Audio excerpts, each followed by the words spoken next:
Bonjour à tous et à toutes, chers amis de la communauté Toldot Yitzhak, ainsi que tous nos amis qui nous suivent sur les réseaux sociaux, aussi bien en Israël, en France qu'aux États-Unis, à New York ou même ici à Miami. Alors ce Shabbat, à Parashat Yitro, Bezrat Hashem, qui comporte un message très important au niveau de notre réception de la Torah. Le traité Shabbat nous rapporte à la page 88b au nom de Rabbi Yoshua ben Levi.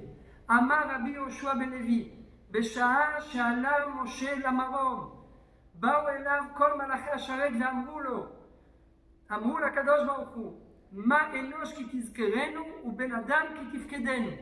Viennent les anges au moment où Moshe Rabbeinu monte dans le ciel pour récupérer la Torah. Les anges viennent se présenter devant Hachem et lui disent non, qu'est-ce qu'un homme fait de chair et de sang vient chercher ici dans le ciel? S'il veut la Torah, on ne la lui donnera pas. Alors tout de suite Moshe Rabbeinu, qui a peur, parce qu'il a peur que les anges le brûlent simplement de leur souffle, se tourne vers Akadosh Baruch Hu et lui dit, mais Hachem, qu'est-ce que je fais? Et voilà qu'Hachem lui dit, attrape mon trône et réponds-leur. Alors Moshe Rabbeinu commence toute une série d'arguments à travers les 10 commandements. Pose la question, première question que Moshe Rabbeinu pose aux anges, il leur dit, dites-moi, qu'est-ce qu'il est écrit dans la première d'Ibra, dans le premier commandement?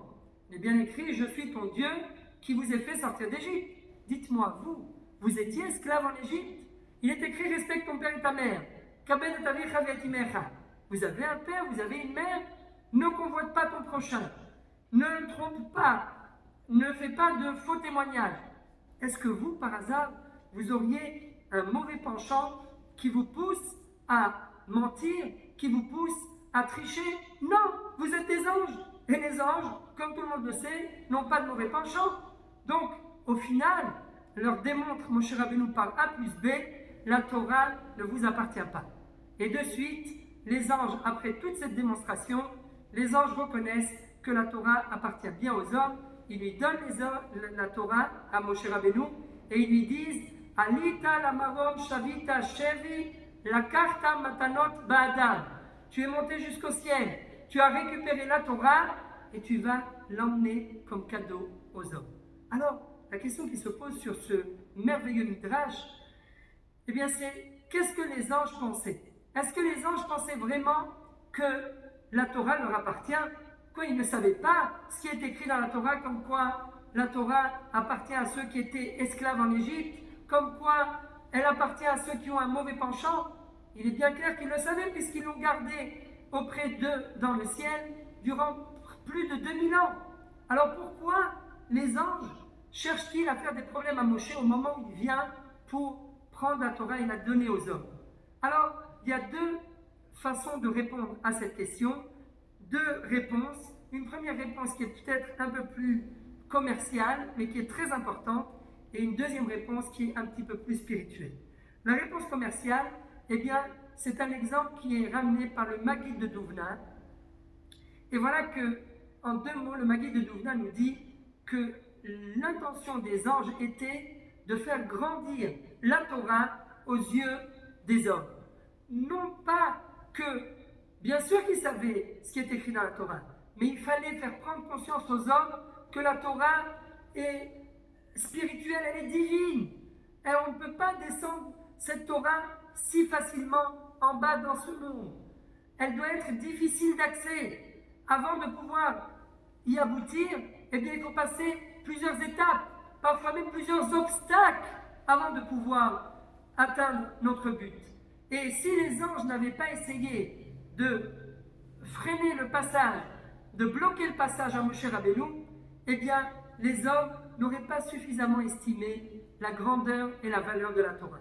C'est pour cela que, nous dit le Maguid de Douvna, juste avant de laisser partir la Torah, eh bien, ils la retiennent en disant non, on ne veut pas qu'elle parte. C'est notre Torah, elle est trop divine, elle est trop sainte. On ne veut pas. Tu vas la donner à des hommes. Non, on la garde pour nous.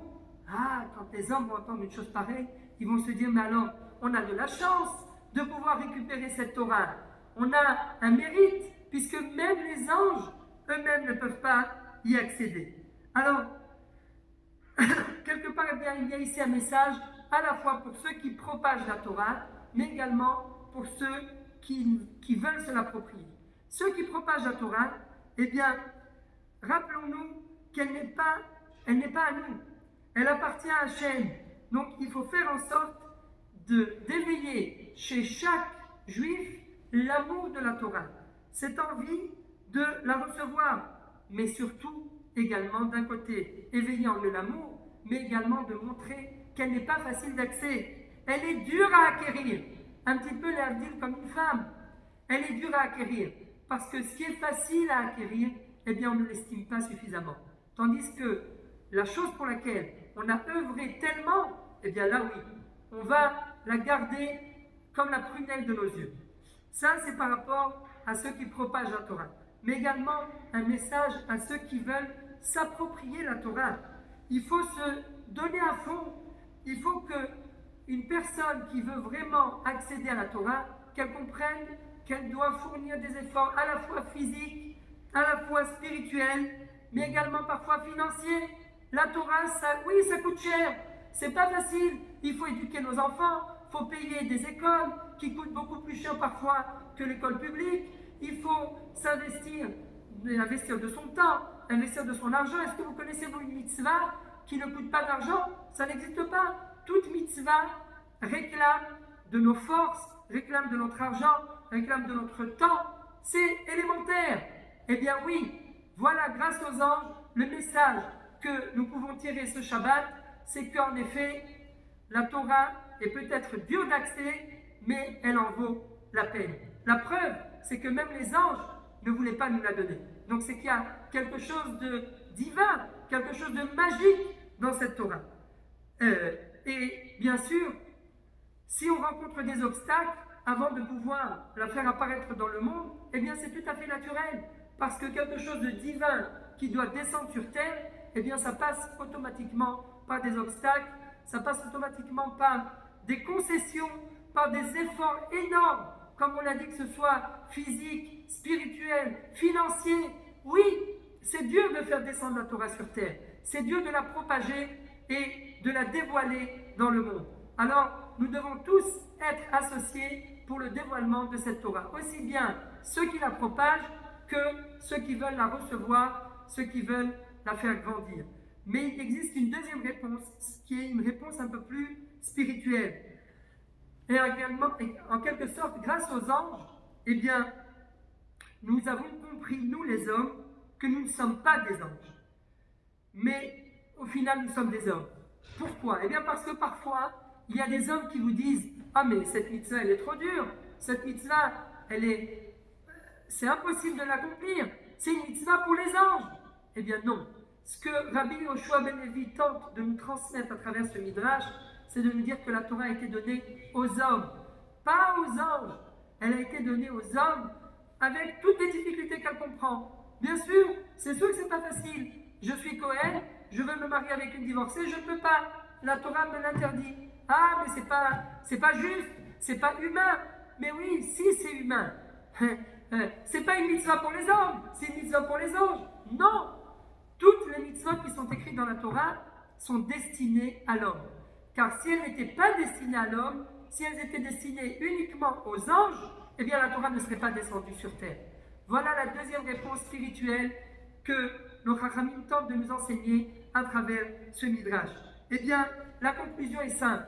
C'est vrai que d'un côté, la Torah est difficile d'accès, on ne peut pas s'approprier si facilement, mais d'un autre côté, il ne faut pas oublier que cette Torah nous est destinée à nous, aux enfants d'Israël, aux hommes, uniquement à nous et à personne d'autre. Alors pourquoi tout ça c'est important? Eh bien parce que chacun d'entre nous, tous les rabbins dans le monde entier vont toujours essayer plus et plus à propager la Torah. Et pour propager la Torah, eh bien, ça commence d'abord par nos enfants. Je dirais nos enfants qui vont perpétuer le message de la Torah. Et Bezrat Hashem, nous à Tel Aviv, eh bien, nous essayons également de monter des garderies de l'après-midi, des choses, beaucoup d'activités également au sein de la communauté pour justement transmettre cette Torah à la génération à venir et que cette génération puisse la transmettre elle-même aux générations futures. Mais pour cela, eh bien, oui, il faut se rappeler du message de notre paracha. D'un côté, la Torah est difficile d'accès, mais d'un autre côté, elle nous appartient uniquement à nous. Elle nous est destinée. Elle est naturelle pour nous. Alors, Bezrat Hashem, qu'avec ce message, d'abord, je voudrais remercier toutes les personnes qui nous ont accompagnés pendant ce voyage formidable, que ce soit en France, à New York ou même à Miami, et que Bezrat Hashem, nous puissions vibrer de ce message, nos enfants d'abord, pour pouvoir transmettre et perpétuer le message de la Torah, et bien que ça puisse passer par nos enfants. Merci à tous et à toutes, et Bezrat Hashem, que nous puissions propager la lumière de la Torah en Israël, ainsi que tout dans le monde entier. Shabbat, Shalom, ou Mevorach.